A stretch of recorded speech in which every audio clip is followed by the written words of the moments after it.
नमस्कार, आप देख रहे हैं एसकेएल न्यूज और मैं हूं आपके साथ ज्योति टाक। हम सभी को अपने भारतीय होने पर गर्व है। देश में रहने वाला हर व्यक्ति भारत माता की रक्षा करने की इच्छा रखता है और जो भारतीय सच्चे मन से अपने देश की रक्षा करने का जुनून रखते हैं और भारतीय सेना में शामिल होना चाहते हैं, एनडीए परीक्षा के जरिए सेना में शामिल हो सकते हैं। एनडीए एक राष्ट्रीय स्तर की परीक्षा है जो आर्मी, नेवी और एयरफोर्स में एडमिशन लेने के लिए होती है।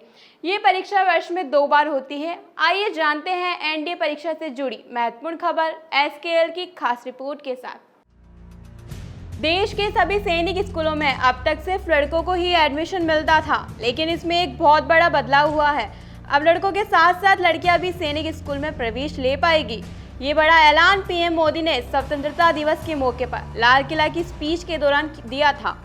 पीएम मोदी ने कहा कि देश के लिए गौरव की बात है कि शिक्षा हो या खेल, स्पोर्ट्स के नतीजे हो या ओलंपिक मेडल, हमारी बेटियां आज अभूतपूर्व प्रदर्शन कर रही है। 2-2.5 साल पहले मिजोरम के सैनिक स्कूल में पहली बार बेटियों को प्रवेश देने का प्रयोग किया गया था। अब केंद्र सरकार ने ये तय किया है कि देश के सभी सैनिक स्कूलों को बेटियों के लिए खोल दिया जाएगा। आगे उन्होंने कहा, मुझे लाखों बेटियों के संदेश मिलते थे कि वो भी सैनिक स्कूल में पढ़ना चाहती है, उनके लिए भी सैनिक स्कूलों के दरवाजे खोले जाए। उसके बाद सुप्रीम कोर्ट ने अपने अंतरिम आदेश में कहा कि अब महिलाएं भी नेशनल डिफेंस एकेडमी, राष्ट्रीय रक्षा अकादमी की परीक्षा दे सकती है, जो कि 5 सितंबर को होने वाली है। सुप्रीम कोर्ट के इस आदेश में देश की अनेक महिलाओं को सेनाओं में सेवा करने का मौका मिलेगा। सुप्रीम कोर्ट ने अपने आदेश में सोच को एक बड़ी समस्या करार दिया है। कोर्ट ने कहा कि महिलाओं और पुरुषों को एक समान अवसर देने में सोच सबसे बड़ी समस्या है। अभी तक इस अकेडमी में सिर्फ पुरुषों को ही एडमिशन मिलता है, पर अब महिलाएं भी इसका हिस्सा बन पाएगी। आइए आपको नेशनल डिफेंस एकेडमी से जुड़ी बातें बताते हैं। ये एक ऐसा इंस्टीट्यूट है जहां पहुंचना हर युवा का सपना होता है, लेकिन कुछ खास किस्मत वाले ही होते हैं जो ये सपना पूरा कर पाते हैं। नेशनल डिफेंस एकेडमी यानी एनडीए महाराष्ट्र के पुणे के खड़कवासला में स्थित है। एक ऐसा इंस्टीट्यूट है जहां पर 3 साल की कड़ी मेहनत के बाद 18 साल का एक युवा जेंटलमैन कैडेट एक ऑफिसर में तब्दील होता है। इस इंस्टीट्यूट में देश के भावी मिलिट्री ऑफिसर्स को न सिर्फ शारीरिक बल बल्कि मानसिक और मनोवैज्ञानिक तौर पर भी मजबूत बनाया जाता है। एनडीए दुनिया की पहली एक ऐसी मिलिट्री एकेडमी है जहां पर सेनाओं के तीनों अंग आर्मी, एयरफोर्स और नेवी के ऑफिसर्स को एक साथ ट्रेनिंग दी जाती है।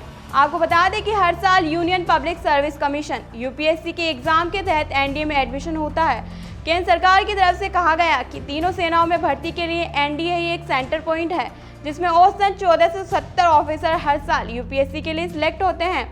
उनमें से 670 officers Indian military academy IMA और एनडीए से आते हैं, जबकि कुछ ऑफिसर ट्रेनिंग एकेडमी ओटीए से आते हैं। ओटीए वो जगह है जहां पर महिला और पुरुषों को एक साथ कमीशन दिया जाता है।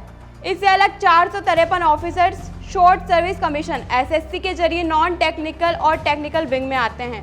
भारत में सैनिक स्कूल भारतीय रक्षा मंत्रालय की सैनिक स्कूल सोसाइटी के द्वारा चलाए जाते हैं। सैनिक स्कूल में छात्रों को एनडीए के जरिए भारतीय सेना में अफसर बनने के लिए तैयार किया जाता है। भारतीय सेना की जरूरतों के हिसाब से ही यहाँ दाखिला पाने वाले बच्चों को ट्रेनिंग दी जाती है और उसी के अनुरूप उन्हें पढ़ाया जाता है। बता दें कि देश में सबसे पहला सैनिक स्कूल 1960 के दशक में खोला गया था। ये सैनिक स्कूल लखनऊ में खुला था। अब तक देश में 33 सैनिक स्कूल है। सैनिक स्कूल में सीबीएसई बोर्ड के तहत पढ़ाई होती है और स्कूल अंग्रेजी माध्यम में होते हैं। ये परीक्षा 2 चरणों में आयोजित की जाती है। लिखित परीक्षा और एसएसबी इंटरव्यू। लगभग 4 लाख भारतीय हर साल एनडीए की परीक्षा में बैठते हैं, जिनमें से लगभग 6000 को एसएसबी इंटरव्यू के लिए बुलाया जाता है। एनडीए से जुड़ने के लिए आपका फिजिक्स और मैथ से 12 पास होना जरूरी है। फिलहाल के लिए इतना ही। आप देखते रहिए एसकेएल न्यूज। नमस्कार।